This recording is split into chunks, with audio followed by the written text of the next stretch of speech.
Jumpa lagi dengan saya teman-teman, Pelaut Panco. Oke teman-teman, di hari ini saya ingin bercerita tentang dunia panco atau dunia gula tangan teman-teman. Saya ingin berbagi pengalaman saya tentang tarik menarik atau perpancuan ini teman-teman. Karena begini teman-teman, saya mau sharing tentang mental yang harus diasah atau digali oleh teman-teman supaya teman-teman itu bisa bermental baja, tidak mental kerupuk teman-teman. Jadi begini teman-teman, saya juga pernah merasakan apa yang teman-teman rasakan. Pada saat dulu saya masih orang bilang masih awam lah tentang dunia panco, masih panco-panco kampung itu teman-teman, panco kampung yang ketemu sesama tangan begini teman-teman. Memang saya udah sering menjuarai latihan, tapi itu kan latihannya tidak cukup. Itu latihan untuk saya cuma perkuat daerah sini teman-teman pada waktu itu. Jadi saya pada saat saya panco itu, kalau saya panco di kampung itu saya selalu menang teman-teman, karena saya latihannya cuma bicep doang teman-teman. Jadi pada saat saya bertanding di Jakarta, pada saat saya udah hijrah ke Jakarta teman-teman, saya lihat ada beberapa pertandingan panco antara gym teman-teman di daerah Tanjung Priok waktu itu teman-teman. Jadi saya berlatih teman-teman. Yang saya latih itu cuma ini teman-teman, cuma ini wrist curl sama bicep teman-teman. Pada saat itu saya mendaftar di Indosiar tahun 2000. Saya berharap saya bisa bertanding di Indosiar waktu itu 2003. Tapi nyatanya susah sekali teman-teman, karena kita belum ada koneksi atau belum ada nama dan belum ada teman-teman kenalan kita lah yang di dunia perpancuan itu teman-teman. Jadi saya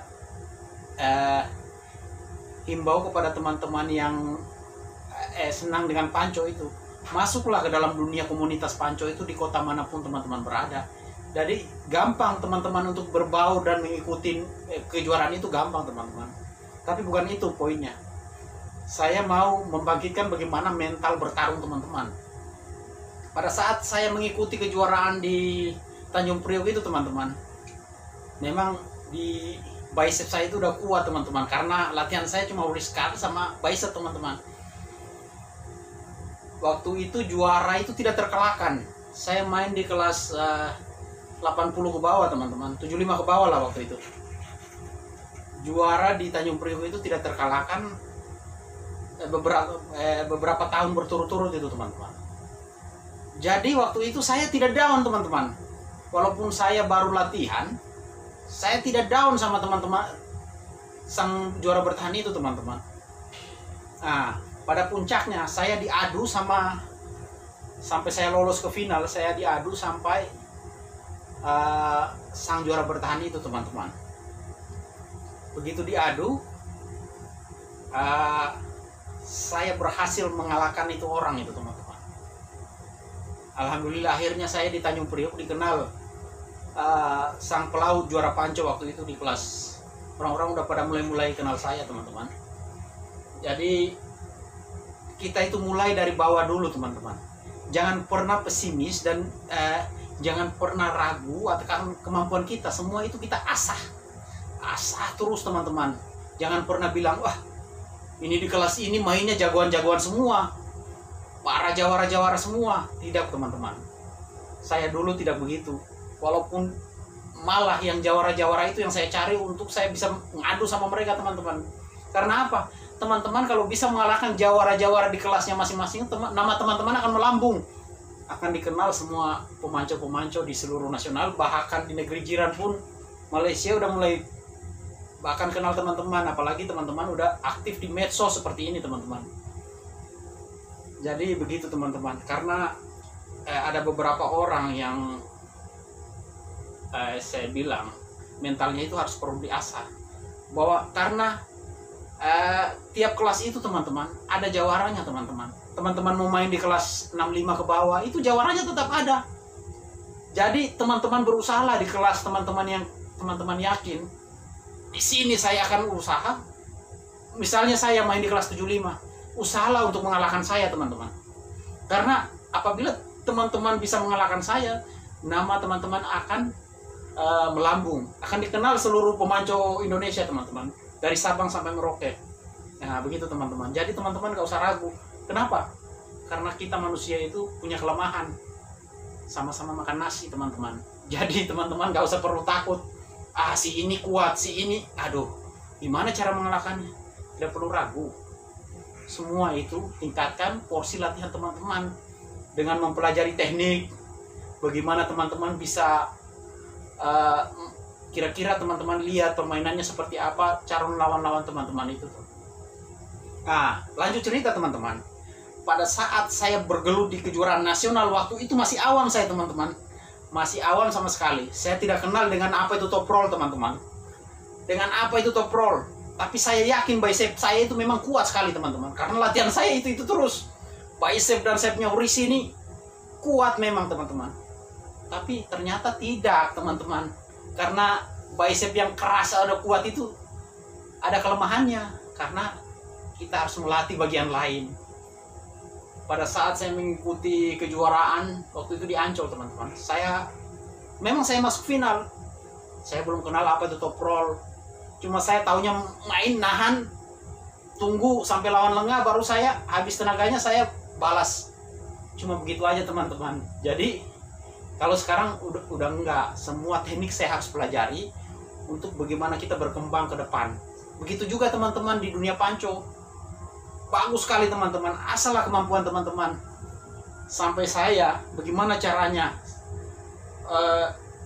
Pada saat saya main, kok tangan saya gampang sekali dibongkar. Seperti kata teman-teman yang pemula mengatakan, kok saya di top roll kok terbongkar?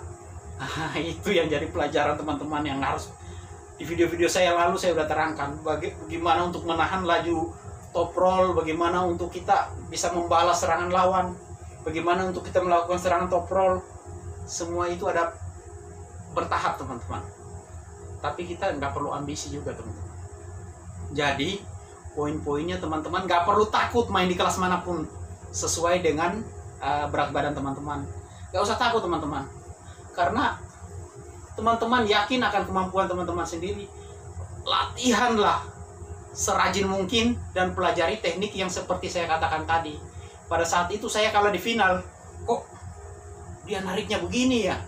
Apabila dia narik begini kan dia nggak bisa bongkar saya punya bicep ini teman-teman, kuat sekali. Karena saya latihannya cuma begitu. Ternyata dia narik itu dia bisa mutar ke sini. Oh, baru saya tahu bahwa itu adalah top roll. Nah dari situ saya googling, saya buka-buka YouTube, saya cari hooker terbaik di dunia itu teman-teman. Saya cari kira-kira siapa yang hooknya bagus dan susah dibongkar sama top roll. Karena saya itu memang senang main hook. Nah sekarang saya main tidak semua, saya mainin all style saya. Side press, hook maupun pressing. Saya udah pelajari semua teman-teman. Top roll apa semua itu. Begitu teman-teman. Jadi kita tidak di stuck di suatu style yang kita misalnya hook terus. Tidak akan cukup begitu teman. Bisa kita, tapi teman-teman kalau hook kuat harus punya press juga yang kuat teman-teman. Ada segelintir orang yang bermain memang begitu. Tapi kalau teman-teman latihan hook terus, nanti teman-teman habis tenaganya kalau ini. Nah, saya lanjut cerita ya teman-teman. Saya bukalah dulu namanya Kazimura Jolo, masih main hook. Dia belum main top roll seperti sekarang ini teman-teman. Saya buka bagaimana dia bisa melawan master-master dunia yang top rollnya hebat-hebat itu teman-teman. Saya buka cara latihannya. Oh ternyata begini latihannya teman-teman. Saya buka Rustam Babayev. Itu hooknya susah dibongkar teman-teman. Orang-orang yang tertentu yang bisa bongkar hooknya Rustam Babayev itu. Apabila sekelas dengan Rustam Babayev itu neraka lah bagi mereka teman-teman. Mereka menghindari kelasnya Rustam Babayev itu. Kenapa? Rustam Babayev itu 18 kali teman-teman juara dunia. Hampir dia naik podium tiap tahun teman-teman. Makanya saya bilang ya begitulah. Nah, kasih Murad Zulub aja walaupun sekarang sering mengalahin Rustam Babayev, tapi dia tetap digelar sama mini tank. Itu mini tank hooknya itu benar-benar. Ada juga satu Ivan Masusenkov, itu dari Rusia juga teman-teman. Jadi makanya itu teman-teman, saya selalu berpesan kepada teman-teman ya, supaya memang teman-teman latihan yang rajin. Nah, saya pelajari dari situ. Saya senang sekali dengan hook. Seperti Krasimir Kostadinov, saya senang hooknya semua.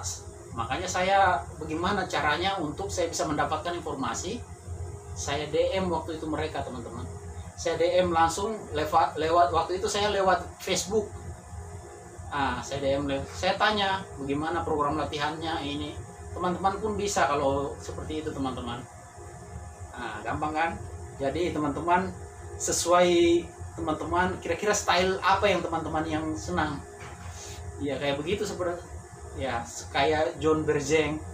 John Berzeng kan mempunyai gaya yang all style juga teman-teman. Devon Larratt. Tapi kita nggak usah berbicara tentang Levan Saginashvili ya. Memang dia itu monster. Karena kenapa? Bobot badannya itu melebihi daripada orang-orang lain. Kenapa saya bilang begitu dia nggak terkalahkan? Coba teman-teman main antara pemanco kelas lebih daripada 50 bobot seperti Devon Larratt kemarin melawan Levan Saginashvili, itu memang dari tangan aja udah nggak imbang teman-teman. Saya udah feeling bakalan kalah total. Ternyata jadi kenyataan teman-teman. Jadi seperti itulah teman-teman. Jangan pernah takut teman-teman. Nah, begitu saya pelajari teman-teman. Saya mau lanjut cerita dulu. Nggak sampai di sini biar teman-teman itu termotivasi. Sesampai itu saya pelajari teman-teman. Saya bertanding udah mulai paham bagaimana cara untuk menahan laju top roll teman-teman yang punya top roll yang benar-benar cepat atau speed. Nah itu teman-teman, biasanya orang yang memiliki latihan speed yang kencang dan cepat itu kalau bisa ditahan, biasanya ini bisa teman-teman tahan dengan hook, tenaganya akan cepat terkuras teman-teman. Karena dia ngandalin speed, powernya nggak terlalu ini teman-teman. Biasanya menurut pengalaman saya teman-teman. Jadi teman-teman berlatihlah. Teman-teman melatih speed juga nggak apa-apa, itu bagus. Speed itu kita untuk menghadapi untuk kelemahan orang lain pada waktu dia pegang begini kita hajar. Jadi lawan itu kaget teman-teman. Itu bagus teman-teman.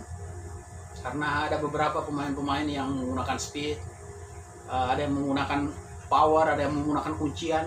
Nah itu tergantung daripada teman-teman, karena semua itu punya favorit masing-masing. Oke ya teman-teman ya. Jadi teman-teman nggak perlu lagi bilang kelas ini kelas monster, kelas ini kelas justru kelas yang apa? Yang paling dominan itulah yang paling bagus teman-teman. Karena begitu teman-teman bisa melewati orang-orang yang kuat, orang-orang yang hebat di kelasnya itu, teman-teman ngalahin. Nah, seperti saya bilang kemarin teman-teman akan begini, mendapatkan jempol karena teman-teman akan dikenalin sama orang dimanapun. Orang akan bertanya-tanya siapa dia itu teman-teman, siapa itu? Oh itu si pelaut, itu si ini. Nah, itu tukang bakso itu kuat sekali panconya. Wih, tinggal di mana dia? Nah, tempat tinggal pun ditanyain nge-gym di mana. Jadi begitulah teman-teman ya. Durasinya udah terlalu panjang. Sebenarnya saya ingin bercerita lagi karena teman-teman kita ini yang kadang-kadang masih pemula, yang punya nyali masih kurang ini, nggak usah takut teman-teman. Dari yang biasa-biasa jadi istimewa. Oke ya teman-teman ya. Selamat berlatih, jangan pernah sungkan-sungkan. Tanya aja di kolom komentar di bawah ini. Saya akan menjawab dan saya akan menerangkan teman-teman bagaimana cara latihan yang paling baik. Dan lihat video-video saya yang kemarin-kemarin. Oke teman-teman, tetap tetap latihan yang rajin ya. Karena udah selesai COVID ini, kompetisi akan berlangsung di mana-mana teman-teman. Oke, stay strong with me, Pelaut Panco.